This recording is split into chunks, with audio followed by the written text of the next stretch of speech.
خان صاحب اللہ تعالیٰ ان کی زندگی میں برکت دے، یہ ہمیشہ اپنی قوت ارادی میں بڑے پکے رہے۔ میں ان کی کرکٹ کا فین رہا ہوں، اب تو چھوڑ گئے۔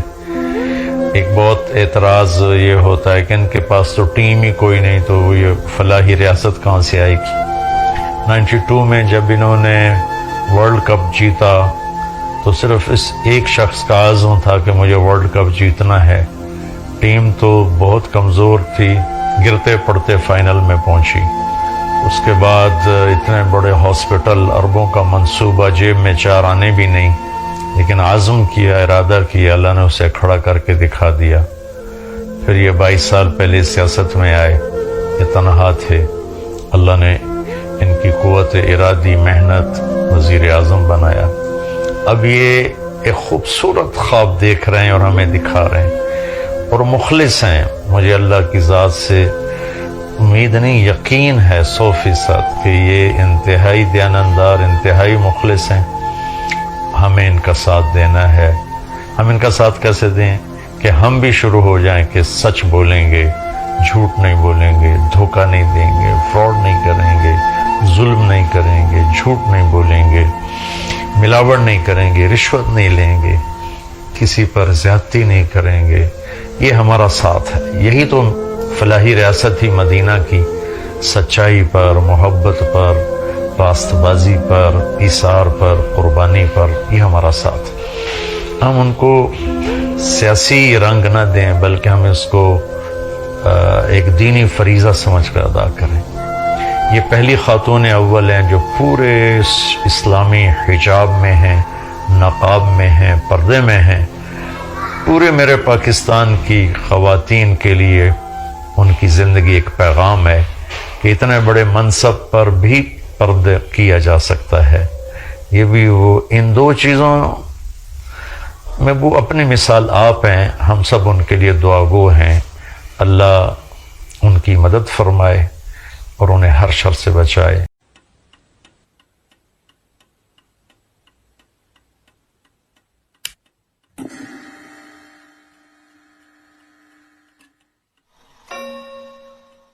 Pakistan broadcasting service. اللہ حافظ۔ پاکستان زندہ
طرح رینگتے ہو۔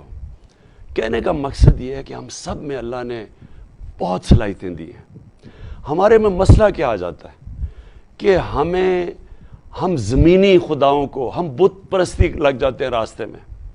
ہم خوف کا بت پوجا کرنا شروع کر دیتے ہیں کہ مجھے کوئی ذلیل کر دے گا، میں فیل ہو جاؤں گا، مجھے کوئی مار دے گا، مجھے میری رزق، میری نوکری چلی جائے گی۔ یہ سارے جو یہ خوف کا بت ہے، یہ انسان کو روک دیتا ہے اپنی مقام پہ پہنچنے کے، اپنی خواب کے پیچھے۔ تو ہمارے نبی صلی اللہ علیہ وسلم جو ایک ہمیں اللہ کا حکم ہے کہ ان کی زندگی سے سیکھو، تو وہ بھی تو ایک، ہم نے ان کی زندگی سے کیا سیکھا؟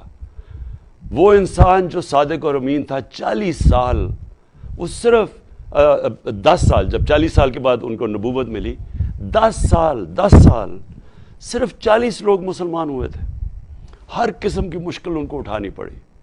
تو اللہ نے ہمیں ان کی زندگی سے کیا سکھایا کہ انسان کے ہاتھ میں صرف انہوں نے نیت اور کوشش دی ہے۔